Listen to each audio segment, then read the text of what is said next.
Taba union की एक महत्वपूर्ण मीटिंग में हरीश त्यागी जी ने यूनियन के महत्व को बताते हुए और यूनियनों से कैसे दिल्ली आशा वर्कर एसोसिएशन टाबा यूनियन अलग है, इसको स्पष्ट किया। आइए सुनते हैं।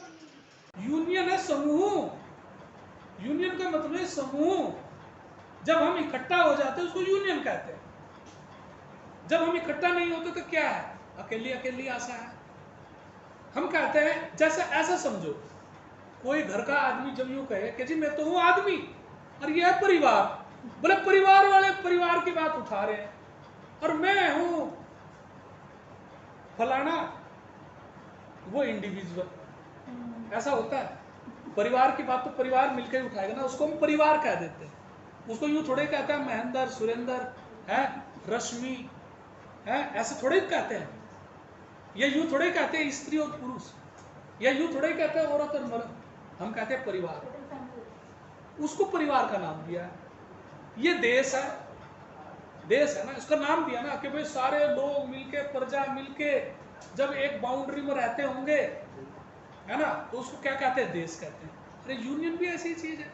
यूनियन का मतलब है समूह। अब समूह किनका है? ये है बड़ी बात। समूह है आशा, समूह है आशा।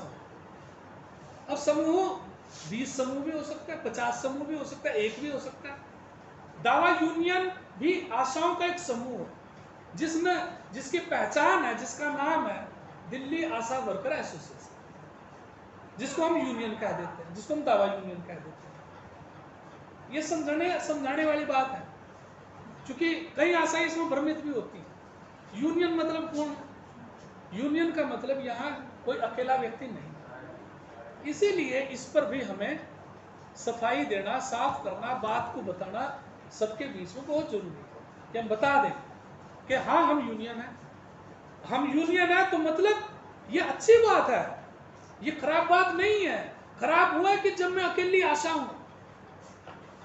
अरे जब कोई यूं कहता ना हम आशाएं, तो हम आशाओं का एक समूह हो गया ना। फिर हम आशाएं तो मतलब क्या? हम एक समूह हो गए। अब इसको क्या नाम दोगे आप कुछ भी दे दो, तो वो है यूनियन। तो यूनियन होना तो अच्छी बात है, तो यूनियन है तो अच्छी बात है। अब फिर यूनियन में बात आती है कौन है? कुछ आशाएं हैं, नहीं भी है। ये जो बात है कि भाई कुछ है जो आशा नहीं है। कविता आशा नहीं है, हरीश त्यागी जी आशा हो ही नहीं सकते, ये लोग भी नहीं हो सकते, ये भी नहीं हो सकते, ये भी है। तो भाई इसमें हर्ज क्या है? हम दुनिया को कहते हैं आओ हमारी यूनियन को समर्थन करो।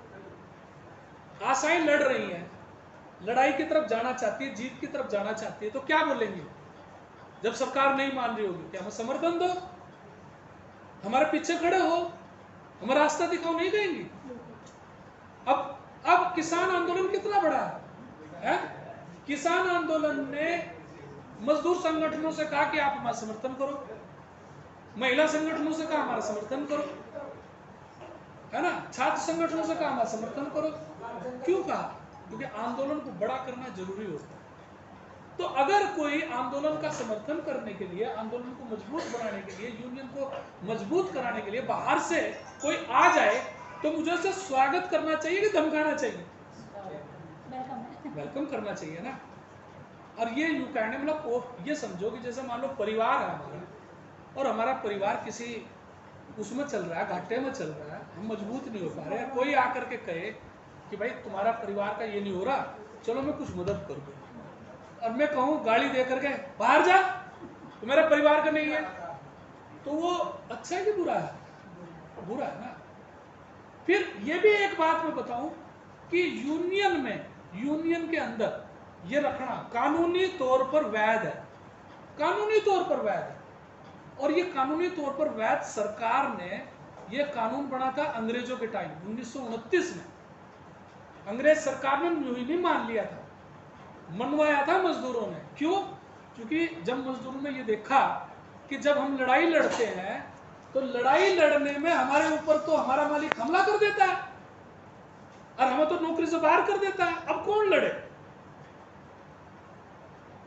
बिरला की कंपनी है, वहां यूनियन बन गई, बिरला को पता चल गया, नौकरी से बाहर कर दिए। अब मजदूरों ने देखा यार जो भी यूनियन करता है वही बाहर, अब क्या करो।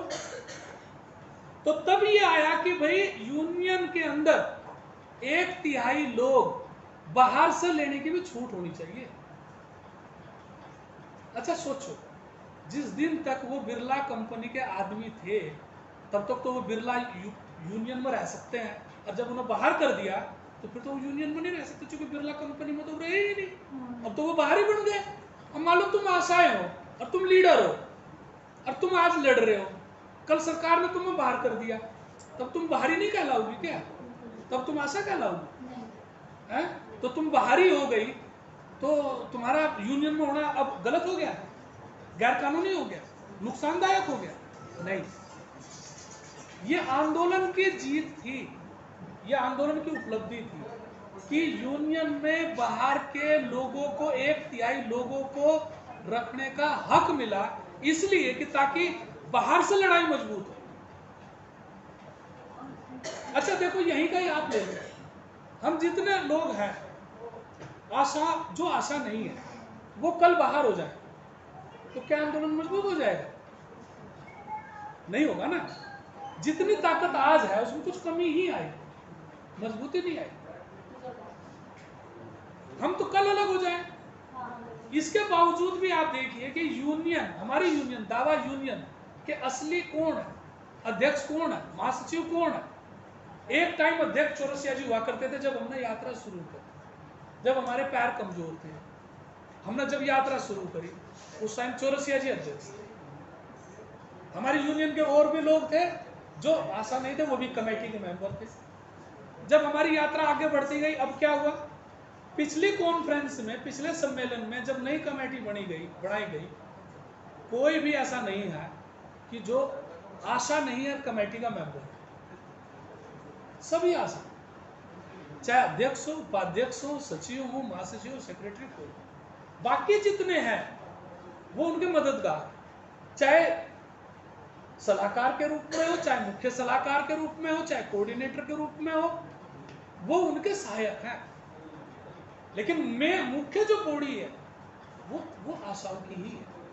हम उनको सिखाने में लग रहे हैं, जैसे आज मैं बात कर रहा हूँ, आप लोग सीख रहे हैं ना, आप लोग सीख रहे हैं ना। अब मैं उषा को कुछ देर पहले बताता हूँ, उषा ऐसे ऐसे करना चाहिए, सीख रहे हैं ना। सिखाया तो आसमान से नहीं आता, तो जब आता नहीं तो कोई तो सिखाएगा, तो कौन सिखाएगा? बाहरी तो सिखाएगा। अब बाहरी को हम कह देते बाहरी है तो क्या होगा? देखिए, ये इसलिए इस बात को मैं बोल रहा हूँ कि इस बात को समझाना है। लेकिन ये भी पता होना चाहिए कि हमारे देश के अंदर जो आज़ादी का लड़ाई हुई ना, उस आज़ादी की लड़ाई में भी शुरुआत उन लोगों से हुई जो बाहर विदेशों में पढ़े थे या विदेशों की किताब पढ़ी थी। क्यों? क्योंकि ये जो समझ कि देश की आज़ादी चाहिए, ये अंदर से नहीं आई, बाहर से आई। खैर, उस बात में मैं नहीं जाना चाहता, तो इसको हम क्लियर करें। आखिरी बात इस मामले पर मैं एक और कहना चाहता हूँ, यूनियन सबको अधिकार है, हम उस बात में नहीं जाते बड़ा, लेकिन हमें देखना क्या है? हमें देखना है कि उनकी मांग क्या है, उनका चरित्र क्या है। ये है बड़ी बात। बड़ी बात ये नहीं है कि यूनियन कौन बना रहा है कौन नहीं बना रहा, बड़ी बात ये कि उनका इतिहास क्या है, उनका उद्देश्य क्या है। देखिए, रेलवे के अंदर इतनी बड़ी यूनियन है, बैंक में वो काम करते थे, बैंक में इतनी बड़ी यूनियन है। हमारे संगठन ने बैंक में यूनियन बनाने से मना कर दिया, हर में। लेकिन हमने बैंक में चूंकि दूसरी यूनियन है, हमने अपने साथियों को बोला कि आप दूसरी यूनियन मत बनाइए, उसी में रह के काम करिए। रेलवे में यूनियन है, हमारे संगठन ने तय किया कि नहीं, यहाँ पर आप यूनियन नहीं बनाइए, उन्हीं के साथ रह करके काम करिए। ऐसी जगह पर यूनियन तब बनाने की जरूरत पड़ती है कि जब आपका कोई रास्ता बाधित कर दे, रोक दे। जब आपके पास खुला मौका है, सबके लिए खुला मौका है, काम करने का मौका है, विचार रखने का मौका है, तय करने का मौका है, लीडर बनने का मौका है, तो अलग क्यों बनाएं? अलग झंडा क्यों उठाएं? अलग झंडा उठाने का मामला तब बनता है जब आपके सामने में, आपके उद्देश्य में तफरका हो जाए। नेताजी सुभाष चंद्र बोस लंबे टाइम तक कांग्रेस में थे, कांग्रेस के नेता थे, जब तक रहे जब तक के कांग्रेस ने रुकावट नहीं डाल दी, बंधन नहीं डाल दिया, उनके ऊपर में तरह तरह के आरोप नहीं लगा दिए, तब तक वो उसमें रहे और उसमें उन्होंने काम किया। तो ये जो लोग हैं, इनको हम बहुत अच्छे तरीके से जानते हैं। इन लोगों का काम हर जगह पर, सभी जगहों पर इनका काम है तोड़ फोड़ मचाओ, अपने आप को लाओ, और बातों का कोई फर्क नहीं, क्योंकि इन्हें तो अपनी पहचान है नहीं। इनका तो कुछ जा नहीं रहा। तो दूसरे को तोड़ेंगे, अभी जब तभी आंदोलन इनका है, बनेगा। अभी उनका कुछ खो रहा है, उनका तो कुछ खो नहीं रहा। उनके जितनों को गलत फहमी वो ले आएंगे, उनका तो फायदा ही फायदा है। वो 10 को ले आएंगे तो 10 का फायदा है, वो 20 को ले आएंगे तो 20 का फायदा है। उनके लिए तो फायदा ही फायदा है। उनके लिए आंदोलन की जीत बड़ी बात नहीं है। उनका मुद्दा आंदोलन की जीत नहीं है। क्यों नहीं है आंदोलन का मुद्दा जीत का? इसलिए कि उन्हें पता है कि आज हम इतना बड़ा आंदोलन कर ही नहीं सकते। इसलिए उनका मुद्दा आंदोलन की जीत नहीं है। इसलिए वो जीत की लड़ाई नहीं लड़ रहे हैं। इसलिए वो धरना प्रदर्शन नहीं कर रहे हैं। वो कर रहे हैं केवल और केवल तोड़ने को। उनका मकसद है जितनों को तोड़ लो उतना, जितना आशाओं को तोड़ लो उतना। जीत का आंदोलन कर सकती है दावा यूनियन, जीत का आंदोलन कर सकते हैं आप लोग। आप लोग जब आंदोलन करते हैं जीत के लिए करते हैं, आपका मकसद होता है जीत। आपका मकसद ये नहीं होता कि कहीं से किसी को तोड़ के लाना है।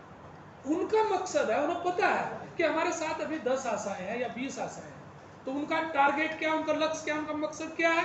उनका मकसद है कि इन 10 को बढ़ा के 20 कर लो, 50 कर लो, 100 कर लो, 150 कर लो, बस इससे ज्यादा कुछ नहीं। इसी वजह से वो कोई भी आंदोलन का निर्णय नहीं कर सकते, और इसीलिए वो हर हमारे आंदोलन में आकर के सिवाय गलतफहमी फैलाने, सिवाय गड़बड़ी पैदा करने के सिवाय कुछ भी नहीं कर सकते और ना करना चाहते।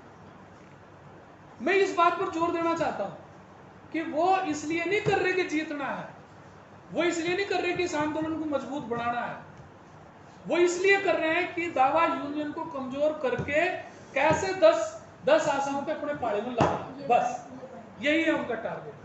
तो हम आशाओं को यह बात समझानी पड़ेगी कि इससे उनका मकसद तो कामयाब हो जाएगा, जो तोड़ना चाह रहे हैं उनका मकसद पूरा हो जाएगा, क्योंकि वो यही चाहते हैं।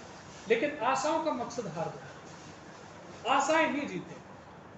आशाओं को अगर जीतना है तो उनको दावा यूनियन के साथ मिलते हुए अपने आंदोलन को मजबूत कराने का कार्यक्रम लेके चलना। मेरी बात साफ हुई है? इस चीज के ऊपर हम लोगों को ज्यादा से ज्यादा ध्यान देना है।